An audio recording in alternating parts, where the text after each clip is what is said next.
வந்து நல்ல காலேஜ்னு சொன்னேன் அப்படின்னு யோசிக்கிறேன். எங்களுடைய சாணக்கியா ஸ்டுடியோவில் இருக்கிறத விட அட்வான்ஸ்டான டெக்னாலஜி ஆடியோக்கு, வீடியோக்கு, ஏஆருக்கு, விஆருக்கு இங்க கண்கூடா வச்சிருக்கிற பார்த்தா ரொம்ப ஒரு வருஷம் உன்னைய கொன்னு எடுத்திருப்பாங்க. இன்னைக்கு என்ன பிளான் பண்ணிருக்க அப்படின்றாங்க. இல்ல இல்லையே, நீ ஸ்கூல் போற லட்சணம் தெரியலையே அப்படின்றாங்க. இந்த பேரண்டிங்ல உனக்கு ஒரு பெரிய ஷார்டேஜ் இருக்கும். ஏற்கனவே அப்பா அம்மா பேச்ச கேட்க மாட்டேன். மெக்கானிக்கல் இன்ஜினியரிங்ல என்ன பிரச்சனை உனக்கு தெரியுமா பேசாம இருக்கு அப்படின்பா. இந்த கல்லூரியில உங்களுக்கு முன்னாடி படித்து ஆண்டுக்கு 15 லட்சம் ரூபாய் சம்பளம் வாங்குறாங்க. 15 வாழ்க்கையை முடிவெடுக்கிற சக்திக்கு வளர்ந்துட்டியா அப்படின்னு முதல்ல கொடுக்க போனேன். 12 பேர் சர்டிபிகேட் வாங்கினாங்க. 2 பேர் பசங்க, 10 பேர் பிள்ளைங்க. சரி, இந்த ஃப்ரெண்டு தான் வாழ்க்கைன்னு மாணவர்கள் தவறாக புரிந்து கொள்ளக்கூடிய அபாயம் உண்டு. அடிச்சு, திருத்தி, மிரட்டி, உருட்டி அது இந்த கால பிள்ளைகளிடம் நடப்பது இல்லை. இவ்வளவு அட்வான்ஸ் டெக்னாலஜியோட ஒரு கல்லூரி இருக்குதா அப்படிங்கிற ஒரு பெரிய ஆச்சரியமான விஷயமா பார்க்கிறேன்.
The most awaited person of today's event, our chief guest. I invite Dr. P.G. Pannimani sir. Very good morning to everybody. It gives me immense pleasure to introduce our distinguished chief guest, Mr. Rangaraj Pandey, an eminent journalist, writer and media personality, born on November 16, 1975 and brought up in Srivilliputturu. Today, ladies and gentlemen, please join me in welcoming and inviting Mr. Rangaraj Pandey sir to deliver the chief guest address. Deliver his chief guest address. அஞ்சிலை ஒன்று பெற்றான் அஞ்சலை ஒன்றை தாவி அஞ்சலை ஒன்றாராக ஆறுவிற்காக ஏகி அஞ்சலை ஒன்று பெற்ற அணங்கை கண்ட எல்லாருள்ள அஞ்சலை ஒன்றை வைத்தான் அவன் இம்மெழுத்து காப்பான். எங்கள் வாழ்வும் எங்கள் வளமும் மங்காத தமிழ் என்று சங்கே முழங்கு. நல்ல பசங்களை தான் நீங்க ஃபில்டர் பண்ணி சேர்த்துருக்கீங்க. சொன்னபடிலாம் கேட்குறாங்க. எதுக்கு ரைட் ஹேண்ட் அப்படின்னோடனே இப்போ என்சிசியில் ஸ்கவுட்டில் என்எஸ்எஸ்லாம் போனீங்கன்னா இந்த மார்ச் வாஸ் பண்ணுற தம்பியெல்லாம் பார்த்துருப்பீங்க. Right turn, left turn, about turn அப்படிமா. சார்ஜென்ட் சொல்லும் போது பின்னாடி இருக்கிறேன் ரைட் டர்னா, எதுக்கு ரைட் டர்னு, இப்போ திரும்பி என்ன செய்யப்படுறேன் அப்படின்னா சொல்லி முடிஞ்சு போச்சு. அப்போ முதல்ல வந்து ஸ்டூடெண்ட் கம்யூனிட்டிகிட்ட காலேஜ் எதிர்பார்க்கக்கூடிய முதல் விஷயம் discipline. I am very happy that உங்கள் எல்லாத்தையும் அது ஏற்கனவே இருக்குது அப்படிங்கிறதுனால இதை மாதிரி ஒரு நல்ல காலேஜுக்கு வர்றது வந்து ஒரு டபுள் மடங்கு ஹாப்பியான விஷயம், ஒரு பியூட்டிஃபுல்லான விஷயம். ஏன் வந்து நல்ல காலேஜ்னு சொன்னேன் அப்படின்னு யோசிக்கணும். இந்த காலேஜ் கேம்பஸுக்குள்ள என்ட்ரி ஆன போது திருமணே கரஸ்பாண்டன்ட் ரூமுக்கு போனோம், பிரின்சிபலை பார்த்தோம், நேரா ஸ்டேஜுக்கு வந்தோம் அப்படிங்கிறதா இல்லாம கல்லூரியில அதிகமான பகுதிகளை சுற்றி பார்த்தேன். அவருடைய புதிய முயற்சிகளை சுற்றி பார்த்தேன். பெரிய மலைப்பும் வியப்பும் ஏற்பட்டது. ஈரோடு போன்ற ஒரு நகரத்தில் இவ்வளவு அட்வான்ஸ் டெக்னாலஜியோட ஒரு கல்லூரி இருக்குதா அப்படிங்கிற ஒரு பெரிய ஆச்சரியமான விஷயமா பார்க்கிறேன். அவ்வளவு ஃபெசிலிட்டிகளை, வசதிகளை அடுத்தடுத்து மாணவ செல்வங்களுக்கு கொடுக்கக்கூடிய விஷயங்களை இந்த கல்லூரியில் வச்சிருக்கிறத பார்க்கிறேன். எங்களுடைய சாணக்கியா ஸ்டுடியோல இருக்கிறத விட அட்வான்ஸ்டான டெக்னாலஜி ஆடியோக்கு, வீடியோக்கு, ஏஆருக்கு, விஆருக்கு இங்க கண்கூடா வச்சிருக்கிறத பார்த்தா ரொம்ப பியூட்டிஃபுல்லான ஏற்பாடு. ட்ரோன் டெக்னாலஜில இருந்து ரோபோட்டிக் கான்கிரீட்ல இருந்து அவ்வளவு ஆச்சரியமான விஷயங்கள் இருக்காங்க. இண்டஸ்ட்ரியில இன்னைக்கு தேவைப்படுகிறதோ அதை ஏற்கனவே வைத்திருக்கக்கூடிய ஒரு ஆச்சரியமான கல்லூரியாக இந்த செங்குந்தர் கல்லூரி இருக்கிறத நம்ம பார்க்கிறோம். அப்ப என்ன நாம செய்ய வேண்டி இருக்குது அப்படின்னா, கரஸ்பாண்டன்ட் அவர்கள் சொன்னது போல, இதற்கு முன்னாடி நீ +2 படிச்சுக்கிட்டு இருந்த, ஒரு வருஷம் உன்னைய கொன்னு எடுத்திருப்பாங்க. +2 படிக்கல அப்படின்னு படிக்காததெல்லாம் உன் மேல திணிச்சு பாத்ரூம் கூட போட மாட்டாங்க, சினிமா போட மாட்டாங்க, ரைட்ல லெஃப்ட்ல திரும்ப மாட்டாங்க. +2 படிக்கிறேன்னு அவ்வளவு படுத்திருப்பாங்க. பிடிச்சு ஒரு மாதிரி பாஸ் பண்ணி வந்துட்டு இந்த பிள்ளைங்க எவ்வளவு நேரம் கண்ணாடியில நிக்கிறாங்க, எக்ஸ்ட்ரா 5 நிமிஷம் நின்னா அதுக்கு என்ன அர்த்தம்னு பிள்ளைகளோட விட அவர்களுடைய தாய்மார்களுக்கு உடனே தெரிஞ்சிடும். என்னடி ஓவரா கண்ணாடி நிக்கிற, இன்னைக்கு என்ன பிளான் பண்ணிருக்க அப்படின்றாங்க. இல்லம்மா காலேஜ் போறேன், ஸ்கூல் போறேன். இல்லையே, நீ ஸ்கூல் போற லட்சணம் தெரியலையே அப்படின்றாங்க. அம்மாக்களுக்கு தெரியாம எதுவுமே இருக்காது. பெரிய நமக்கெல்லாம் ஒரு ஆச்சரியமா இருக்கும், சிசிடிவி வச்சிருக்காங்க. அப்பாக்களுடைய ரோல் அப்படி கிடையாது. உன்னை கஷ்டப்பட்டு காலேஜில் சேர்த்திருக்கேன், ஃபீஸ் கட்டியிருக்கேன் அதை மட்டுமே சொல்லிட்டு அப்படியே அப்டேட் ஆயிடுவாரு. அப்பாக்கள் இது வரைக்கும் பின்னாடியே ஃபாலோ பண்ணிட்டு வந்திருப்பாங்க. காலேஜுக்கு பிறகு பேரண்டிங்ல உனக்கு ஒரு பெரிய ஷார்டேஜ் இருக்கும். ஏற்கனவே அப்பா அம்மா பேச்ச கேட்க மாட்டேன், இனிமே கட்டாயம் கேட்க மாட்டேன். பேசா என்ன சொல்லிடுவேன், எனக்கு தெரியும். மெக்கானிக்கல் இன்ஜினியரிங் என்ன பிரச்சனை உனக்கு தெரியுமா பேசாம இருக்கும் அப்படிம்ப. பார்த்து யார் கை தட்டுறா தெரியுதா, கண்டுபிடிச்சதுல யார் கை தட்டுறாங்க, உங்களுடைய அப்பா அம்மா. நான் செக்ரட்டரிட்ட கேட்டுட்டே இருந்தேன், சார் பின்னாடி ஆடியோ கேக்குதா, பின்னாடி ஆடிபிளா இருக்குதா, அங்கிருந்து சத்தமே வரமாட்டுதே அப்படின்னு. அப்ப அவங்க நினைச்சிட்டு இருப்பாங்க, இவங்க பூரா பசங்களை பத்தி பேசுறாங்க, நம்ம பாண்டே வருவான் எங்களை பத்தி பேசுவோம், அப்ப நான் கை தட்டுறேன் அப்படின்னு பின்னாடி உட்காந்து காத்துட்டு இருக்காங்க பாக்குறோம். நம்ம எல்லாருக்கும் கேரண்டியா இன்னும் ஆவரேஜா 17 வயசு இருக்கும். அடுத்த வருஷம் 18 ப்ராபபிளி 2026 மே மாசம் நீங்க வாக்களிக்கிறதுக்கான தகுதி பெற்று விடுவீர்கள். இந்த நாட்டின் முதலமைச்சராக யார் வர வேண்டும் என்று தீர்மானிக்கக்கூடிய வல்லமை உங்களுடைய கை விரல்களுக்கு வந்துடும்.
Get up!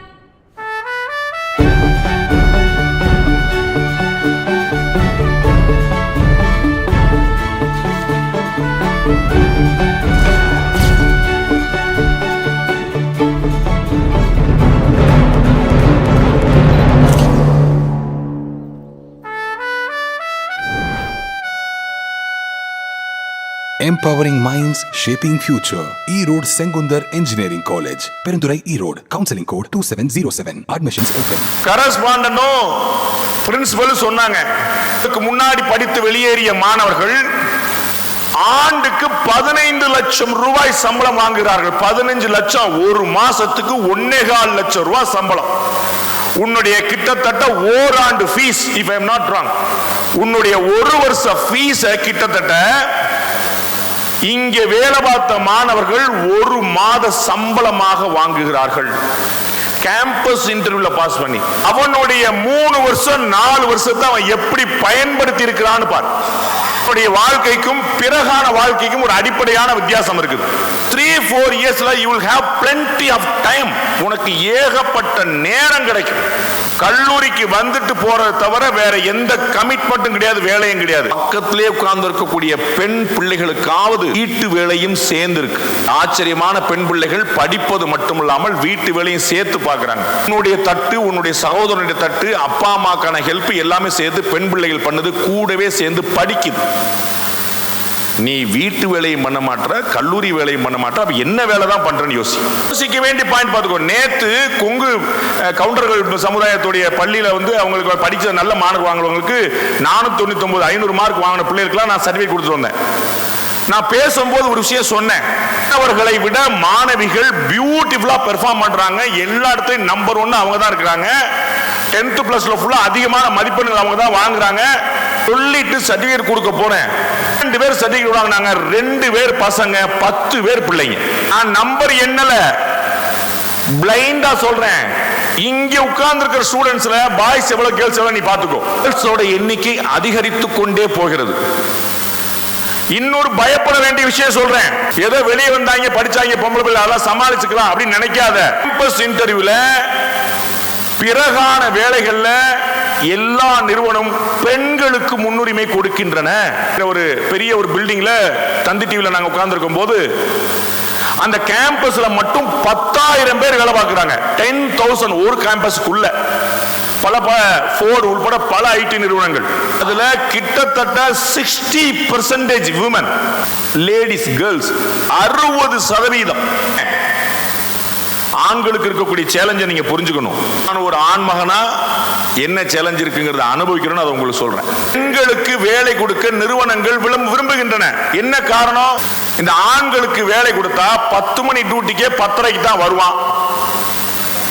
வந்தோடனே அவ்வளவு தூரம் டிராவல் பண்ணிருக்கேன், ஒரு தம்மடிச்சு வரேன்ட்டு போவான். போகும்போது சும்மா இருக்க மாட்டான், பக்கத்தில் இருக்கக்கூடிய மாப்பிள்ளையும் கூட்டு போயிடுவான். வா மாப்பிள்ளை ஒரு தம்ம போட்டு வருவோம்னு. அங்க போய் டீயை குடிப்பான், பேசிட்டு இருப்பான். திருப்பி வந்து ஒரு கொஞ்சம் பார்த்தா 12:30 மணி ஆயிரும், லஞ்ச் டைம் ஆகி போச்சு சொல்லிட்டு திரும்பி எந்திரிச்சு போயிடுவான். 3 மணிக்கு தூக்க வர்ற மாதிரி இருக்குன்னு இன்னொரு டீ மணிக்கு வந்து வேலையை பார்த்து கிளம்பி போயிடுவான். இவன் டிஸ்டர்ப் ஆகிறது மட்டும் இல்லாம சிஸ்டத்தையும் சேர்த்து டிஸ்டர்ப் பண்ணிடுவாங்க. கவலை இருக்கு. வேலை கொடுத்தா என்ன ஆகுது? 9 மணிக்கு வர சொன்னா 8:50 கல்லு குண்டு மாதிரி ஜம்முன்னு வந்து உட்காந்துடுறாங்க. முதல்ல இங்கேயும் எந்திரிச்சு போறது கிடையாது. லஞ்ச் பிரேக் வரைக்கும். லஞ்ச் பிரேக்ல என்ன கொஞ்சம் பொருளி பேசுவாங்க. ஆமா அந்த ஹெச்ஆர் அப்படி இருக்கிறான், அந்த பையன் கொஞ்சம் முறைக்கிறான் அப்படின்னு கொஞ்சம் பொருளி பேசுவாங்க. சாயந்தரம் 5 மணி 6 மணி வரைக்கும் ஒன்றும் பிரச்சனை கிடையாது. திருப்பி ரெஸ்ட் ரூம்ல போய் கொஞ்சம் மேக்கப் டச் பண்ணிட்டு திரும்பி கிளம்பிடுவாங்க. அப்ப லேடிஸ் வேலைக்கு வச்சா ப்ரொடக்டிவிட்டி கூடுதுன்னு எல்லா கம்பெனி நினைக்கிறான். பசங்க என்ன பண்றது? ஒரு ஆங்கிலத்தில் ஒரு வார்த்தை கண்டுபிடிச்சு வச்சிருக்கிறான், என்டர்பிரனர் அப்படின்னு. தொழில் முனைவோர் ஆகிறது அப்படின்னு. பெண்கள் நன்றாக படிக்கிறார்கள், அதிகமாக வேலைக்கு போகிறார்கள். அப்ப இருக்கிற வேலையெல்லாம் அவங்க ஆக்குபை பண்ணிட்டா நாம என்ன செய்யறது?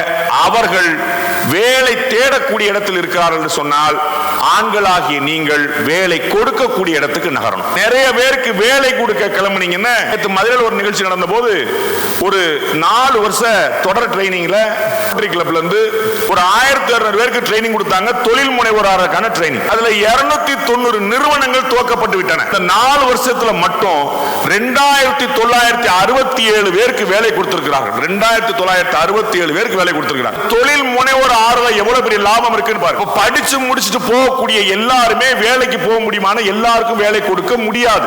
மாணவர்கள்ல எம்பிஏக்கான மாணவர்களும் நிறைய இருக்கிறீங்க, எம்டெக் இருக்குது, பிஎஸ்சி இருக்குது, பிஇ இருக்குது. இது எல்லா படிப்பும் ஆளால் கொடுக்கலாம். கரஸ்பாண்டன்ட் ரொம்ப பியூட்டிஃபுல்லா சொன்னாங்க, எவ்ரி 5 இயர்ஸ் மாறுது. அது ட்ரெண்ட் மாறும். நீ கோர்ஸ் மாத்த முடியுமா? சேர்ந்ததுதான் படிச்சதுதான். என்ன கோர்ஸ்ல நீ சேர்ந்திருக்கியோ படிச்சு முடிக்கிற பத்தி யோசிக்க கூடாது. அத நம்பர் 1 படிச்சு முடிக்கிற பத்தி யோசிக்கணும். You should be the best in whatever you are pursuing. நீ என்ன படிக்கிறியோ அதுல நம்பர் 1 ஸ்டூடண்ட் நான் தான் அப்படிங்கிற நினைப்பு. காலேஜ் மொத்தம் 75 ஏக்கர் கேம்பஸ். தயவு செய்து ஒரு 4-5 நாளைக்கு ஃபுல்லா முழுக்க நடங்க. எங்க என்னென்ன டிபார்ட்மெண்ட் இருக்கு, என்ன பண்றாங்கன்னா ஒரு 4-5 நாள் நடந்து முதல்ல தெரியும். Understand the campus. இங்க என்ன இருக்கு, என்ன சொல்லி தராங்க. ஏன்னா ஒரு முழுக்க 4-5 நாள் இதுக்கு அப்புறமே உங்களுக்கு இருக்கும். எல்லா ஹெச்ஓடி இன்ட்ரோடியூஸ் பண்ணுவாங்க, எல்லாம் கோர்ஸ் எல்லாம் இருக்கும், என்னென்ன டீடைல் சொல்லுவாங்க. அதை தாண்டி நீ தேடிப்போ. இந்த ஒட்டுமொத்த காலேஜையும் பாரு. தயவு செய்து எந்த கூச்சமும் தயக்கமும் இல்லாமல் நீ எதிரே பார்க்கக்கூடிய பேராசிரியர் பெருமக்கள்கிட்டையும் மூத்த மாணவர்கள்ட்டையும் உன்னுடைய சந்தேகங்களை கேளு. நீ எப்படி நடத்துறாங்க, என்ன நடத்துறாங்க, எந்த ஹெச்ஓடி எப்படி, எந்த ஃபேக்கல்டி எப்படி, எந்த ப்ரொஃபசர் எப்படி, இந்த டிபார்ட்மெண்ட்ல நான் வேற என்னென்ன பண்ண முடியும், நீங்க என்னென்ன எக்ஸ்ப்ளோர் பண்ணிருக்கீங்க அப்படின்னு பேராசிரியர் பெருமக்கள் டீம், மாணவர்கள் டீம் எவ்வளவு முடியுமோ அவ்வளவு சந்தேகங்களை கேட்டுக்கோ. நீயா அடி பண்ணி அடி வாங்கி தெரிஞ்சுக்கிட்டு போனா 3.25 வருஷம் முடிஞ்சு போயிடும். மாறாக பேராசிரியர் பெருமக்கள்கிட்டையும் உன்னுடைய மூத்த மாணவர்கள்ட்டையும் நீ கேட்டு தெரிஞ்சுக்கிட்டேன்னு you can save time. பாடங்கள்ல வரக்கூடிய சந்தேகம், நேத்து வரைக்கும் உனக்கு தமிழ்ல பாடம் நடத்தியிருப்பாங்க, இங்கிலீஷ் கூட தமிழ்ல நடத்துவாங்க. எனக்கு நடந்த சம்பவத்தை நான் சொல்லியிருக்கிறேன். என்னுடைய பள்ளிக்கூடத்துல ஆங்கிலத்தையும் தமிழ் தான் சொல்லி கொடுத்தாங்க. இங்கிலீஷ் டேய் இந்த இஸ் எங்க போடணும் தெரியுமில்லடா, அதுக்கு தான் பாஸ்ட் டென்ஸ் சொல்லுவாங்க, அது வாஸ்டா முன்னாடி போடு, பாஸ்ட் டென்ஸ் இருந்தா வாச போடு அப்படின்னு சொல்லுவாங்க. எதை எங்க போறனே தெரியும். பாதி சொல்லி கொடுத்துட்டு மீதி என்ன சொல்லுவாங்க, இதெல்லாம் நீங்க 8ஆம் கிளாஸுக்கு மேல படிப்பீங்கன்னு சொல்லிடுவாங்க. 8ஆம் கிளாஸ் போனோம், அங்க என்ன சொல்லிட்டாங்க, இதெல்லாம் நீங்க 7ஆம் கிளாஸ்லயே படிச்சிருப்பீங்கன்றாங்க. பாஸ் ரெண்டு பேருமே சொல்லி தரலையே அப்படின்னு முடிச்சுக்கிட்டு இருப்போம். அப்ப இயல்புல என்ன செய்யணும், இங்க எந்த கேள்வியும் கேட்க முடியாம இருக்கலாம். காலேஜ் லைஃப் அப்ப முதல்ல பேராசிரியர் பெருமக்கள்கிட்டையும் மூத்த மாணவர்கள்ட்டையும் உங்களுடைய சந்தேகங்களை கேளுங்க. பேசாம விட்டுட்டீங்கன்னா இந்த ஃப்ரெண்டு தான் சரி, இந்த ஃப்ரெண்டு தான் வாழ்க்கைன்னு மாணவர்கள் தவறாக புரிந்து கொள்ளக்கூடிய அபாயம் உண்டு. அப்ப ஃப்ரெண்ட்ஷிப் வச்சுக்காதன்னு சொல்ல முடியாது, வச்சுக்கிட்டு தான் ஆகணும். ஃப்ரெண்ட்ஷிப் வேணும், நோ டவுட். தோர்களே உங்களுடைய பிள்ளைகளுடைய ஃப்ரெண்டா மாறினீங்கன்னா அதை விட ஒரு பெரிய அதிர்ஷ்டம் எதுவுமே கிடையாது. அடிச்சு திருத்தி மிரட்டி உருட்டி அது இந்த கால பிள்ளைகளிடம் நடப்பது இல்லை. அவர்கள் நம்மோட பலசாலியா இருக்கிறாங்க, குறைஞ்சபட்சம் ஓடி போயிடுறாங்க அடிக்கிறதுக்கு முன்னாடி. அப்ப அவர்களுக்கு புரிய வைக்க ட்ரை பண்ணி, you should try to make them understand things. ஆனா எந்த நண்பனையும் விட என்னைக்கோ ஒரு நாள் ஏதோ ஒரு நீங்க பள்ளிக்கூடத்துல அனுபவிச்சிருப்பீங்க, ஒரு நண்பன் வந்து ஃபார் நோ ரீசன் உங்க கூட சண்டை போடலாம், உங்க கூட பேசாம இருக்கலாம், உங்க கூட முறைக்கலாம், வேற செட்டோட சேரலாம். உங்களுடைய பெற்றோர் ஒரு நாளும் உங்களை கைவிட மாட்டார்கள். ஹலோ ஃப்ரெண்ட்ஸ், நம்ம ஈசெக் டிவியில் editing, RJ, VJ, news reading, modelling, camera ஹேண்ட்லிங்னு இந்த மாதிரி எல்லா ஒர்க்கும் பண்ணுறது ESEC school of animation and கேமிங்கில் படிக்கிற என்ன மாதிரி ஸ்டூடெண்ட்ஸ் தான்.